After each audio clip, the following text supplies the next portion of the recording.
Thank you. Thank you, Jerry. And I tell you, I don't know if I've been this nervous in a long time. This is the most intimidating thing that I think's ever happened to me. An old dumb South Georgia football coach speaking to a bunch of TV personalities like many of you, many great evangelists in the audience, and who put me between Falwell and Swaggart on the same night just totally blows me away. But I'll try to give it my best shot. I was asked to talk to you about how to win in business. I think it's a good subject for you to think about, because I believe business in America is in a crisis situation today. All you have to do is read the paper and every month see our trade deficit, and it's just a very depressing situation. And to speak to you about how to win in business, there's a lot of obvious things I could talk about. You first have to find a need. You've got to fill a need for a consumer out there. You've got to have a market. You've got to have somebody to sell your product or your service to. You've got to, if you really want to get big and win big, you've got to have a uniqueness. There's got to be something a little bit different from you than all of the competition out there. But by far the most important thing you've got to have to win in business in these United States today is a very unique kind of mental toughness. I believe the difference in winning and losing in the free enterprise system is so small, it's almost too scary to talk about. You can do 99% of the things right in business, and yet if you don't possess what I call that winning edge, that mental toughness, folks, it's impossible to win. I believe the thinking in corporate America has been screwed up over these last 20 or 25 years, and I believe this screwed up kind of thinking started in our big liberal universities today. I believe a college degree in business from most universities today is not worth the paper it's written on. I just had a son graduate from the University of Georgia a few months ago. The reason I think that is because most of these professors in most of these universities today hadn't got enough common sense to get in out of the rain. They don't have any idea what it takes to win out there in the real world. They deal in a bunch of theory. These people have tried to fill up corporate America with this kind of thinking. These are the special people. If you're born rich, if you're born on the right side of the track, they rule you, the privileged class in America. If you're born poor from an average, ordinary background like I came from, they say you're supposed to give up all your big dreams and all your big ambitions and all your big hope. If you have a high IQ, they rule you brilliant. If you have an average IQ like me, they say you ought to drive a truck or be a janitor. Well, bull. Hey, that ain't the way. That ain't the way it is, and that ain't the way it ever was. They ain't nobody ever designed a test, nor will they design a test that can measure the heart of a man or a woman. The things that are unique to winning in business in America today are not outside artificial things like IQs, college board scores, college degrees, and stuff like that. The key to winning in these United States is what's inside a person. It's your integrity. It's your people abilities. It's your character. I believe in developing this winning edge. I've got 10 or 12 points that I won't be able to go over with you tonight, but let me just give you a flavor of what I think you got to do to succeed in these United States. Number one, you got to get excited.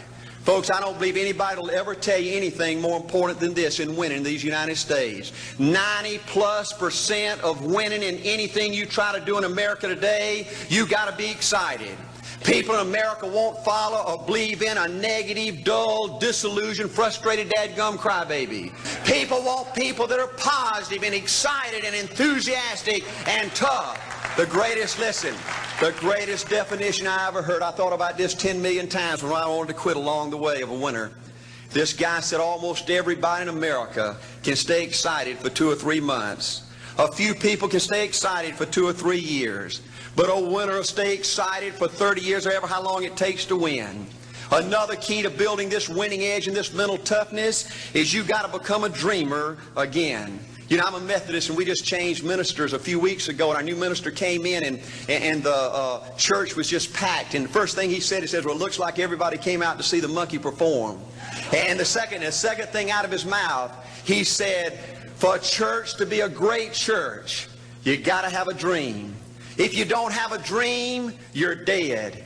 And boy, I sat up and I said, man, me and this guy are going to get along good because he knows what he's talking about.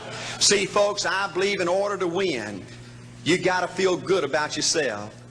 When I was coaching football for 7 years back in Georgia, and I had a paddle in my coaching office, and it was about this thick and this long. And in the fat end, I had little holes bored in it so you could really get some speed and blister their little butt, you know, when they misbehaved. And I had a rule on my football team that if any kid said, I can't, if any football player heard one of my football players said, I can't, he got to bring him in the coach's office and give him 3 licks. And it took me about a month to get all that thinking out of my players every year, you know, and I'd have football players knock on my door at recess and at lunch and after school. And he said, Coach, he said it. Coach, he said it. And I'd make that kid bend over and I'd give that other kid the board. He'd bust him 3 times. And folks, it didn't take long. You couldn't create a word game to get one of my kids to say, I can't. Bring it home a little bit more personal. When April and little Art were just this little and could understand words, every time they said, I can't, I made them do 3 push-ups. Folks, there ain't nothing you can't do in America if you want to bad enough. Another key in building this winning edge is, folks, you got to stand for something. People in America, the good people in America, are fed up with these dadgum fence sitters and mealy mouths. Corporate America has an especially black eye in business today. Most people in America think you can't find a company. They think you can't find a salesperson that'll tell you like it is and stand behind their word. They think these companies will sell anything, say anything, just to make a sale, just to make a profit. Well, you know what? Folks, if you want to win in the free enterprise system in America today, you got to stand for something. And another point, thank you, is yes, you're going to be controversial. Folks, if you want to win in these United States today, just get ready. You're going to be controversial. The only way not to be controversial is to be average and ordinary. They just call me anything but average and ordinary. Now, I know some of you might say, well, you know, I don't think I like A.L.Williams. You know, he sounds like an old tough butt to me. Well, folks, I'm telling you, you can be good and tough at the same time. I bet nobody's ever talked to a religious broadcaster like that.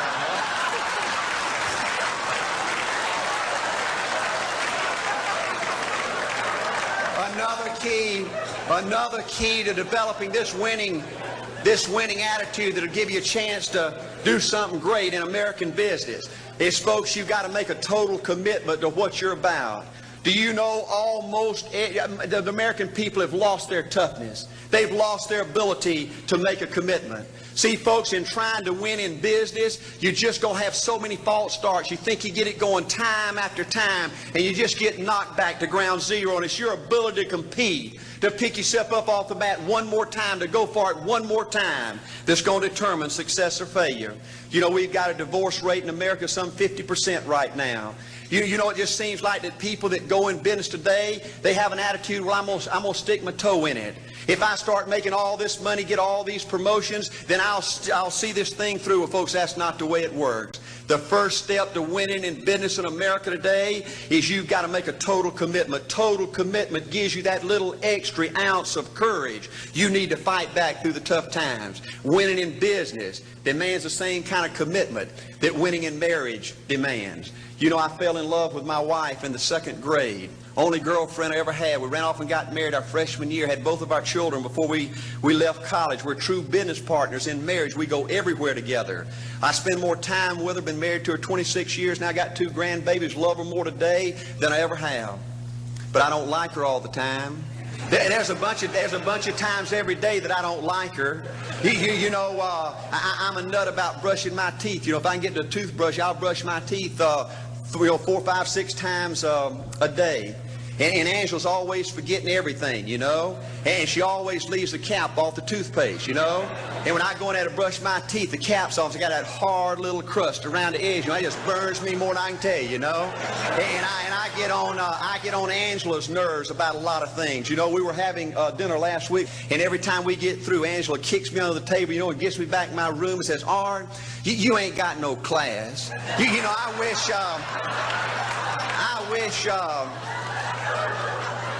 wish, Art, you could learn to eat with your mouth closed, you know. But see, folks, if you want to win in business, everything's not going to work out like you want it to, but you got to be committed. I want to have great kids. I want to have a wonderful relationship. I want to have tremendous grandbabies. Another key in building this winning edge in business is you've got to learn to treat people good. Another thing that these universities pollute America, corporations with, is this attitude: you better not get to know your employees. You better not become friends or get to know the spouse or the children of your employees, because you might have to fire them, you might have to reassign them. And if you're close friends, you can't manage people in a tough-minded way. Bull. Folks, the only way to manage people and get the most out of people is treat them good. Learn to love them and care about them. Yes, it hurts from time to time, but it's the only way. You know, everybody you work with in business, you got to look at them and pretend there's a flashing sign on their chest. And everybody's asking you, make me feel special. Make me feel important. Say something good to me. I want to be somebody. Another key of winning in business in America today is, folks, you got to establish the right kind of priorities. First company I went with 15 years ago was ITT. When I was out there struggling, dying every day, wanting to quit and go back in coaching 1,000 times, my first heroes in this business were vice presidents at ITT making $40,000 or $50,000 a year. And I said, man, if I could ever get to be that kind of person, it'd be a dream come true. I couldn't want any more out of life. A few years later, I earned the right to get promotions to that level and found so many of my heroes in business, their personal lives were a disaster. They were alcoholics and divorced 3 and 4 and 5 times. I just read an article by the author of In Search of Excellence, and I saw where he says, I can't find evidence of any successful business person in America that's not tunnel vision, that just doesn't give everything to business. Folks, I said back then, 15 years ago, that if that's the price you've got to pay to win in business, it's not worth it. 15 years later, a multimillionaire. Folks, I can stand and preach to you that you can't separate your personal life from your business life.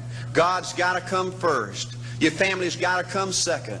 And business has got to come third. And I believe if you have a lousy spiritual life and a lousy personal life, long range is going to be devastating to your business.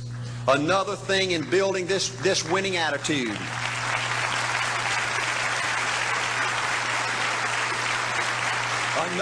Another thing in building this winning attitude in business. I see tall people make it big in business and short people, dumb people and smart people, fat people and skinny people. But if you cut open the winners in business, I see a heart of a champion. And all these people are competitors and they don't quit. I believe desire and will to win is everything. I don't know why I'm like I am, but my butt's always burning. There's always something say, Art, dadgummit, you're supposed to go for it. Art, dadgummit, you're supposed to be somebody. You're supposed to make a difference with your life. What does the $500,000 a year person do? The $50,000 a year person doesn't do. You look at the outside and study those two individuals, everything seems to be the same. They both are the same sex, they both are the same age, they have the same training, the same positions, the same contract, the same fringe benefits. They both are successful, they work hard, they're good family people, make tough commitments. But what's the difference? What does the $500,000 a year person do? The $50,000 a year person doesn't do. He pays the price and a little bit more. He works hard and a little bit more. He's loyal to the company and a little bit more. He believes in a little bit more. He makes money and a little bit more. He saves money and a little bit more. If you want to win in these United States, you got to be tough and you can't quit. The last thing I'll talk to you about today in building this winning edge is, folks, if you want to win in business, you got to be a leader. Leadership is everything. You show me anything in these United States that win, I'll show you a leader at work. You show me a successful church, Boy Scout troop, club, football team, business, I'll show you something run by a leader. See, I thought at one time in my life you had to be smart to win. I used to have these smart people that dress so pretty and talk so pretty and use these big words. They just intimidated me. And I said, Art, you can't ever be that good. Why don't you just throw in the towel and go on back and coach football for a living? And I found two things out about smart people. I think it's almost impossible for a smart person to win in business in America today. Because I find smart people spend their whole lifetime figuring things out. They're always trying to figure out an easier way and a quicker way. And another thing I found out about smart people is they just don't get around to doing nothing. And see, somebody like A.L.Williams, everybody said, well, he can't do it. And somebody like that can't do it. But he does it. See, folks, I want you to know almost everybody in America almost does enough to win. They almost get there. They almost are over the hump. They almost have it going. They almost, in everything they do, almost is a way of life to almost everybody in America. But the winners do it. What do? They do whatever it takes to get the job done. They do it and do it and do it and do it and do it until the job gets done. And then they talk about how great it is to be somebody they're proud of. We need leaders in America who can do it. If you want to become somebody, do it. If you want to go in business for yourself, do it. If you want to become financially independent, do it. I hear too much talk in these United States. Everybody can talk a good game. We need people in America who can do it. I go all over this country with A.L.Williams, and I have people say, Art, you can count on me. Wonderful. Just do it. Art, I guarantee you this is my last stop. I'm going to win now. Super duper. Just do it. Art, if I could just have one good month and get the ball going, I know I could make it big. Super. Just do it. Art, if I could just pay off this debt, I could really go. Great. Just do it. Art, if I could just sell my house. Do it. But houses ain't selling. Do it anyway. Art, I'm not making any money. What can I do? You just do it. Do what, Art? You do it and do it and do it. Art, I guarantee I'm going to win this contest. Super duper. Just do it. Art, I'm over the hump now. Watch my smoke. Great. Just do it. Art, I want to make it so bad I can taste it. What I do? You just do it. Art, I'm a vice president now. Can I quit doing it? No. Art, I don't know if I can keep on keeping on. I'm really hurting. What I do? You just do it. Do what, Art? You do it and do it and do it. Art, all my life I wanted to be somebody important. Well, what do it then? Art, I'm going to save money so I don't have to go through this again. Great. Just do it. Art, I don't feel like I've had enough training. What I do? You just do it. Art, my manager don't give me no help. What I do? You just do it. Art, you don't understand. I was Mr. Everything at my former company. You don't mean I have to start off down at the bottom and do it, do you? Yep, you really got to do it. Art, what's the primary difference between winners and losers? The winners do it. They do it and do it and do it and do it until the job gets done. And then they talk about how great it is to finally have achieved something unique, and how glad they are that they didn't quit like everybody else, and how wonderful it is to finally be somebody they're proud of and make a difference with their life. Thank you.